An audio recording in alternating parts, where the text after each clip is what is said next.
देशात सरकार स्थापन होऊन फक्त 3 आठवडे उलटली नाही तोवर निष्पाप मुस्लिमांच्या महाबलींच्या अनेक घटना घडल्या आहेत। यासाठी काही धर्म आणि संविधान विरोधी संघटना आणि सामाजिक तत्व जबाबदार असून आम्ही 18 पगडी जातीतील बहुजन बांधव मुस्लिमांना न्याय मिळावा म्हणून संविधानिक पद्धतीने भारत मुक्ती मोर्चाचे राष्ट्रीय अध्यक्ष वामन मेश्राम साहेब यांच्या नेतृत्वात संविधानिकरित्या मैदानात उतरले आहोत, असे प्रतिपादन भारतीय युवा मोर्चाचे भाऊ केवटे यांनी केले आहे।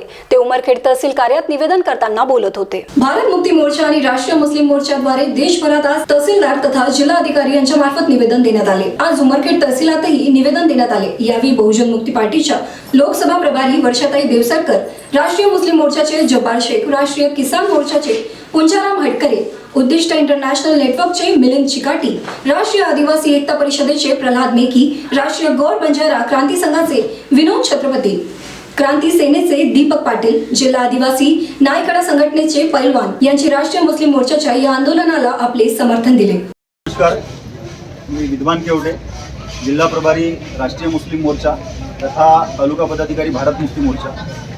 साथियों, आम्ही भारत मुक्ती मोर्चा आणि राष्ट्रीय मुस्लिम मोर्चा या वामसेप प्रणित सहयोगी संघटनांच्या माध्यमातून भारतातील 567 जिल्ह्यांमध्ये आणि 31 राज्यांमध्ये या काही दिवसांमध्ये अनेक या वर्षांपासून मुस्लिम समाजावरती केवळ धर्माच्या नावावरती टार्गेट करून काही धर्मांध संघटनांच्या कार्यकर्त्यांकडून मुस्लिमांना जबर मारहाण करण्यात येत आहे। काही या बीजेपी सरकारच्या RSS सरकारच्या काळामध्ये मुस्लिमांची घरे बुलडोजरचा वापर करून उद्ध्वस्त करून त्यांना बेदखल घरांपासून करण्याचं काम होत आहे। आणि भारतीय संविधानाने सांगितलं आहे की सगळ्या नागरिकांना जीविताचा आणि या देशामध्ये वास्तव्य करण्याचा अधिकार आहे। अशा परिस्थितीमध्ये सुद्धा कलम 19चं उल्लंघन करत मुस्लिमांना केवळ त्यांच्या धर्माच्या नावावरती त्यांच्यावरती अन्याय अत्याचार होत आहे।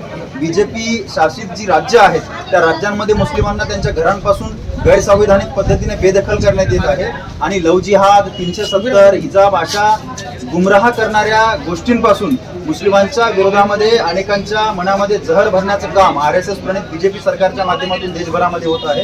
म्हणून मुसलमान हा आमचा DNAचा भाई आहे। SC ST OBC Maratha NT DNT VJNT यांचा तो DNAचा भाऊ आहे। त्यामुळे आम्ही मुस्लिम बांधवांच्या समर्थनार्थ आणि 18 पगड जातीतील बहुजन समाज या ठिकाणी SC ST OBC NT DNT VJNT SBC MBC Maratha मुस्लिम जैन लिंगायत आम्ही सर्वजण मिळून मुस्लिम समाजावरती होणाऱ्या अन्याय अत्याचाराच्या विरोधामध्ये भारत मुक्ती मोर्चा आणि राष्ट्रीय मुस्लिम मोर्चाच्या माध्यमातून देशभरामध्ये आज महामहिम राष्ट्रपती महोदया यांना एकाच वेळी एकाच दिवशी जवळपास 550 पेक्षा जास्त जिल्ह्यांमधून आम्ही आमच्या संवैधानिक मागण्यांचं हे निवेदन सरकारपर्यंत देत आहोत। याच्यामध्ये जो प्रमुख विषय है कि बेगुनाह मुसलमानों की लगातार देश में मॉब लिंचिंग और हत्याएं रोकने के न्याय के संदर्भ में याच्यामध्ये जो पहिला मुद्दा या ठिकाणी आम्ही विशद केलेला आहे तो आहे की 19 जून 2024 को उत्तर प्रदेश के अलीगढ़ में मोहम्मद फरीद उम्र 35 वर्ष रात 10:15 को रोजाना की तरह होटल से रोटी बनाकर अपने घर की तरफ लौट रहा था।